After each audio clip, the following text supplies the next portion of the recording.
আসসালামু আলাইকুম, সবাই কেমন আছেন? আশা করি অনেক ভালো আছেন। দেখতে পাচ্ছেন চলে এসেছি মেলাতে ফ্রেন্ডদের সাথে। তো আসলে মেলাতে হাঁটছিলাম। তো এই তো গরম লাগতেছিল, মানে বলার বাইর। আর প্রচুর পরিমাণে ভিড় ছিল। এই জন্য একটু ফাঁকা জায়গা দেখার চেষ্টা করছিলাম, যে ফাঁকা ফাঁকা যেখানে দোকানে আছে সেখানে যাব। মূলত ফ্রেন্ড নিবে কিছু, আর বাসার এক আসলে কার জন্য কিনে বলতে পারছি না, আমাকে ঠিক বলছে না। হ্যাঁ, সামনে একটু শুভ কাজ ওর আছে, বিয়ে শাদীর ব্যাপার। তো ঘর সাজাবে, এর জন্য আর মূলত পরে আমাকে বললো যে কিছু ফুলদানি গান নিতে হবে। তো এখানে দোকানের প্রাইস অনেকটা বেশি বলছিল। এই আমি হাতে ফুলটা নিয়েছিলাম, এটা 450 টাকা বলছিল। মানে অনেক বেশি। হ্যাঁ, অনেক বেশি দাম বলছিল। এর জন্য আমার ফ্রেন্ড বলছে সমস্যা নেই, বাদ দাও, নিতে হবে না, ওকে দাম বেশি। আর আমিও বললাম যে থাক, যে নেওয়ার দরকারই নাই, যেহেতু এত দাম দিয়ে এসব জিনিস কেনা এখন কি দরকার। সেহেতু আস্তে আস্তে সবকিছু কেনা যাবে সময় অপেক্ষে। সমস্যা না, আমরা এখানে বের হয়ে গেলাম।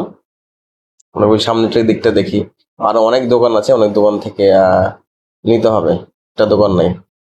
আর সেহেতু আর পুরো চাপায়ের মানুষ তো দেখতেই পাচ্ছেন পুরো মেলার ভিতরে। আর শুক্রবার দিন তো কোনো কথাই মানে কোনো কথাই নাই এখানে। মানে আসলে একটা জিনিস দেখতে লক্ষ্য করে দেখছিলাম আমি, যে ভিডিওতে, যে সবকিছুই ভাই মেয়েদের জিনিস। আমি একটা তো বলছিলাম যে আমরা অনেক বেঁচে গেছি, যে আমি একা এসেছি।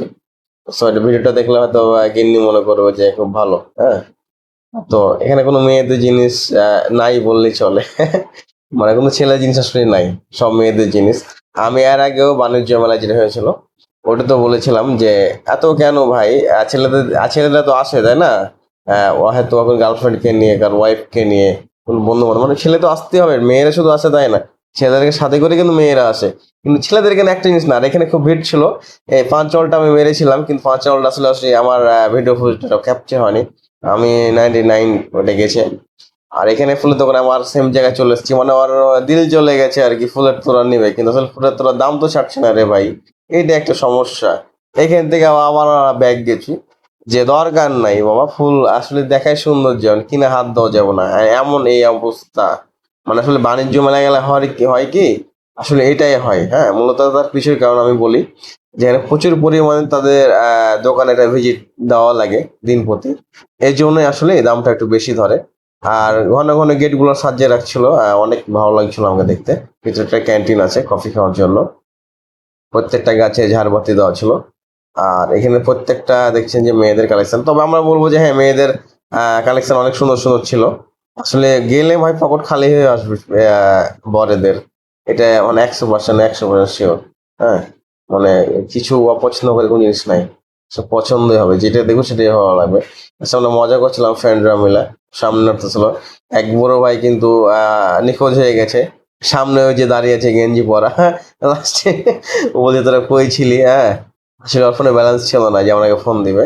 তো এখানে যাচ্ছিলাম, এখানে ছিল নৌকা, দোলনার নৌকা। তো এখানে প্রচুর পরিমাণে সব উল্লাস করতেছিল ছেলেরা। আর ওখানে বেবিদের ইয়ে আছে। তো এই তো মূলত বাণিজ্য মেলার গ্যাঞ্জাম, আর প্রচুর পরিমাণে গ্যাঞ্জাম, মানে কি অস্থির, পুরোটা আসলে অস্থির। তো শুক্রবার দিনটা আসলে যাওয়া আমাদের ঠিক হয়নি। আর শুক্রবার ছাড়া তো আমি যেতে পারতেছি না। বাইরে চা খাচ্ছিলাম, তো দেখতে পাচ্ছেন প্রচুর পরিমাণে গ্যাঞ্জাম।